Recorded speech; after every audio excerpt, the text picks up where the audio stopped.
Pernahkah Anda mendengar tentang sebuah buku yang memiliki kutukan di dalamnya? Bahkan Ratu Elizabeth pertama mengalami hal mistis setelah membaca buku itu. Jadi, buku apakah itu?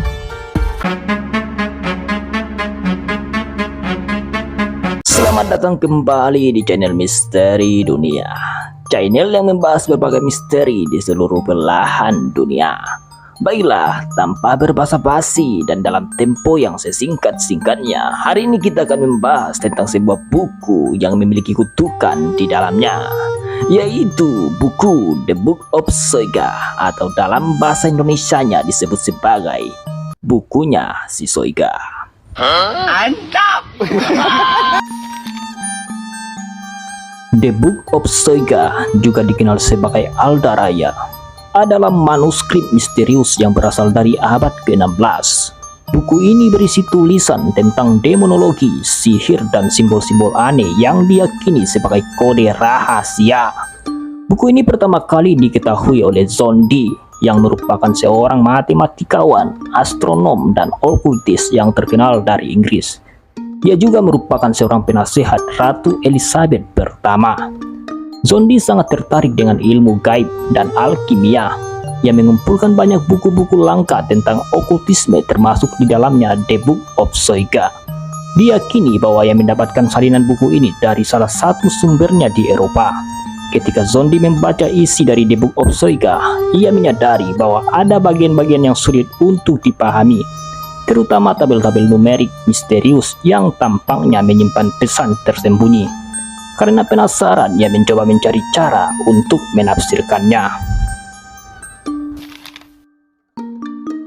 Karena tidak dapat memahami isi buku sepenuhnya, John Dee meminta bantuan Edward Kelly, yang merupakan seorang peramal yang mengklaim bisa berkomunikasi dengan malaikat. Pada tahun 1580-an, John Dee dan Edward Kelly melakukan ritual pemanggilan malaikat dengan menggunakan teknik scrying. Teknik scrying itu adalah teknik meramal atau mendapatkan wawasan gaib dengan melihat ke dalam medium reflektif seperti cermin, air, atau bola kristal yang digunakan untuk berkomunikasi dengan roh, malaikat, atau dunia lain.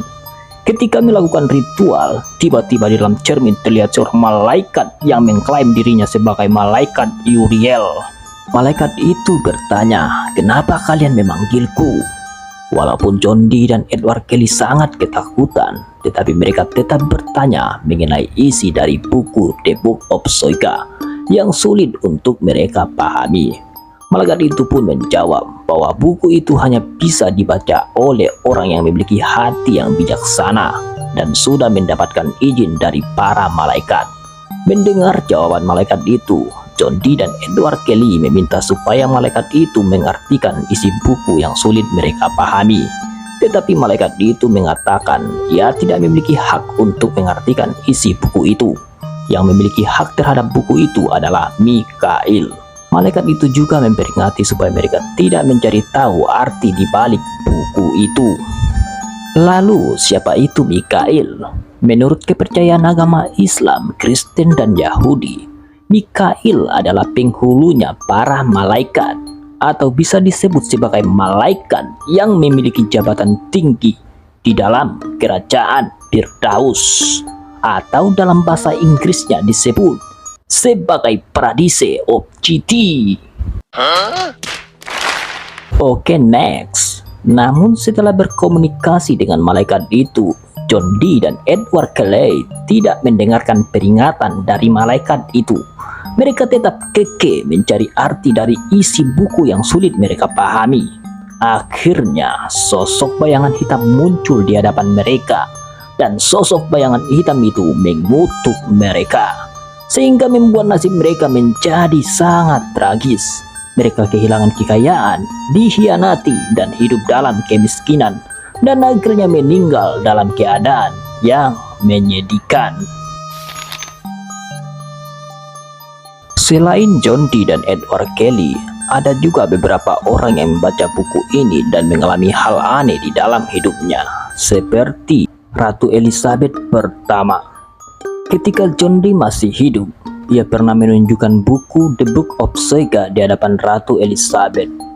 Karena Ratu Elizabeth penasaran dengan buku itu, ia pun meminta John Dee untuk memberikan buku itu kepadanya. Namun karena merasa enggan, John Dee memberikan buku itu sambil berbicara dengan suara yang bergetar. Yang mulia, aku dan Edward Kelly pernah diperingati oleh malaikat Uriel untuk tidak membaca dan mencari tahu isi dari buku ini. Tetapi kami sangat penasaran dan mencari arti dari buku ini dengan berbagai cara. Tetapi tiba-tiba sosok bayangan hitam menunjukkan diri kepada kami, dan ia berbicara dengan kata-kata mengutuk. Tolong yang mulia, jangan buka buku ini, karena buku ini mengandung pengetahuan yang tak seorang pun boleh mengungkapkannya tanpa risiko yang besar. Dan hanya orang yang bijaksana yang boleh membuka buku ini, ucap John Dee. Mendengar ucapan John Dee, Ratu Elizabeth menatapnya dengan sangat marah karena ia tersinggung dengan ucapan John Dee. Aku telah memerintah Inggris dengan kekuatan dan kebijaksanaan. Apa yang bisa ditakuti dari sekedar kata-kata di atas kertas? Jawab Ratu Elizabeth dengan nada yang sombong. Ia menganggap dirinya adalah orang yang bijaksana, dan setelah berbicara, ia mulai membaca. Segera ruangan terasa lebih dingin. John Dee melihat napasnya membentuk uap, sesuatu yang seharusnya mustahil di dalam ruangan tertutup. Saat sang ratu membaca lebih dalam, cahaya lilin meredup seakan-akan ditelan bayangan yang tak berasal dari dunia.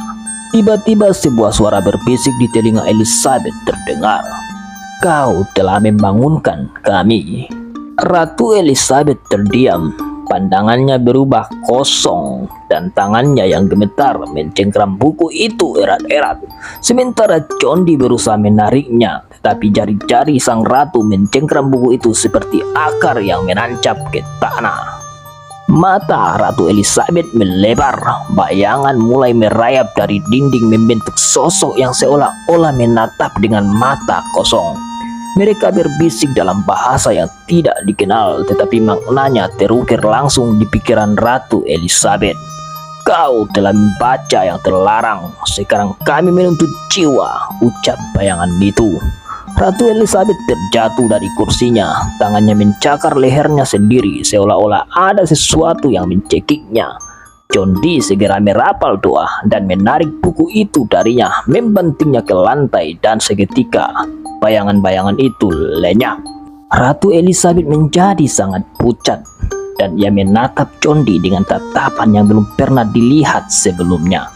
Tatapan seorang wanita yang telah menatap langsung ke dalam kegelapan dan hampir tidak kembali. Singkirkan buku itu dari istanaku, jangan biarkan aku melihatnya lagi, ucap marah sang ratu. Dari situlah awal karir seorang John Dee mulai tergoyangkan, dan akhirnya ia pun dikeluarkan dari istana dan mengalami kemiskinan.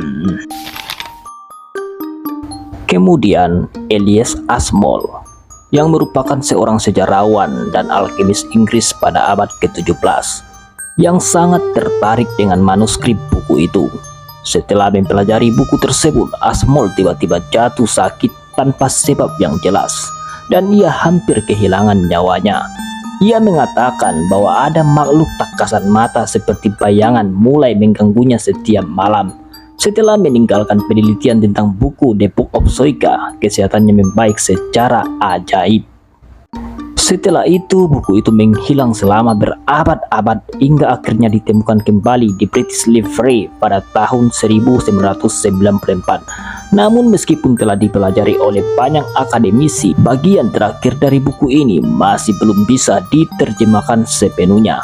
Beberapa orang percaya bahwa buku ini bukan sekedar manuskrip biasa, melainkan objek supranatural yang membawa kutukan bagi siapapun yang mencoba mengungkapkan rahasianya. Hingga kini, para peneliti masih berdebat apakah isi buku ini benar-benar mengandung ilmu hitam atau sekedar teka-teki kuno yang belum terpecahkan. Apakah Anda berani mencoba membacanya? Hahaha. Oke, mungkin itu saja pembahasan kita mengenai buku The Book of Soika ini. Jika Anda memiliki komentar atau pendapat mengenai tentang buku ini, Anda boleh memberikan komentar Anda di kolom komentar. Baiklah, saya sebagai direktur channel Misteri Dunia, pamit undur diri di hadapan Anda semua. Dan salam SCTP.